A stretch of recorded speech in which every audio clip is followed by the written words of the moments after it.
주택임대차 보호법 2+2년 시행 2주년인 올해 8월이 되면 전세가가 급등할 것이라며 일부 언론이 아파트 매수를 부추기고 있으나 아파트 전세가는 오히려 하락하거나 오르더라도 매우 적게 오를 것으로 보인다.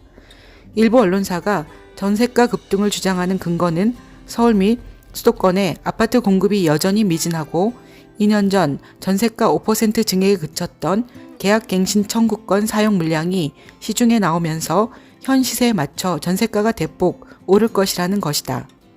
하지만 찬찬히 따져보면 이들의 주장은 논리적으로 빈틈이 많다. 2년 전 계약갱신 청구권이 도입될 당시는 기존 세입자의 대다수가 계약갱신 청구권을 사용하며 전세 매물이 급격하게 줄어 부르는 게 값이었다. 또한 팬데믹 영향으로 시중에 돈이 풍부하게 풀렸고 한국은행 기준금리도 0.5%에 불과해 전세금을 수억씩 올려준다 해도 세입자들의 부담이 큰 편은 아니었다. 당시 매물이 부족하고 전세가가 급격히 치솟자 정부 당국은 신혼부부를 비롯한 일부 계층에 전세대출 금리를 0.75%까지 낮춰주는 등 전세대출을 완화했다. 시중은행의 전세대출 금리도 1.25에서 1.5% 정도여서 많은 세입자들이 울며 겨자 먹기 상황이지만 크게 어려움 없이 대응할 수 있었다. 이 같은 저금리 때문에 강남 인기지역 세입자는 한꺼번에 5에서 10억까지 전세금을 올려주었으며 마포 성동 지역 등도 3에서 7억 정도씩 만만치 않게 부담을 했다. 하지만 이번에는 금리가 상승하고 있어 오르기 쉽지 않을 것이며 오히려 내릴 가능성이 크다. 임대차 3법이 처음 시행되던 2년 전 언론에 따르면 무주택 신혼부부의 경우 최대 5억 원을 최저 0.75% 이율로 전세대출을 받을 수 있었다. 현재 무주택 신혼부부를 위한 최저금리는 3% 내외로 4배나 상승해 이 부부가 2년 전 한 달 이자로 30만 원을 부담했다면 현재는 120만 원을 부담해야 한다. 시중은행의 일반 전세대출 금리도 2년 전 1.25에서 1.5%에서 지금은 3.6에서 4%로 마찬가지로 5억 원을 대출받은 전세입자라면 2년 전 월 50에서 60만 원 부담해서 지금은 월 150에서 170만 원을 지출해야 한다.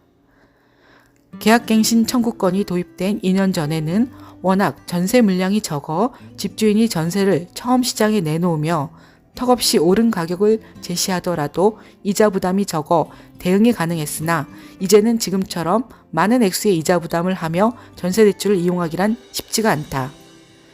전세계약 갱신 청구권 시행 당시 5% 증액에 그쳤던 전세 물량이 임대차 의무기간 4년을 채우고 나서 이번에 한꺼번에 풀린다 하면 전세가를 낮추는 요인으로 작용할 가능성이 크다.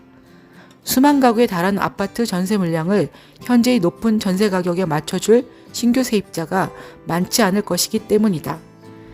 집주인이 과도하게 전세 가격을 올리면 세입자는 올린 가격에 맞춰주기보다는 자신의 형편에 맞는 다른 집을 구할 가능성이 크다.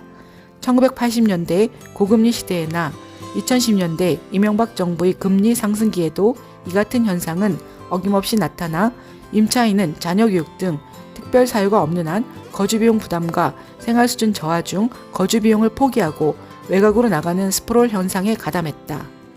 실제로 2010년대 금리 상승기에 마포 일대 세입자는 은평구나 고양시 신규 아파트로 거처를 옮겼고 강남 서초 세입자는 송파, 강동, 분당, 방배사당 등 좀 더 싼 지역을 찾아 둥지를 옮겼다. 서울 입주 물량은 부족하더라도 고양, 과천, 시흥, 인천 등 경기도 입주 물량은 적지 않다.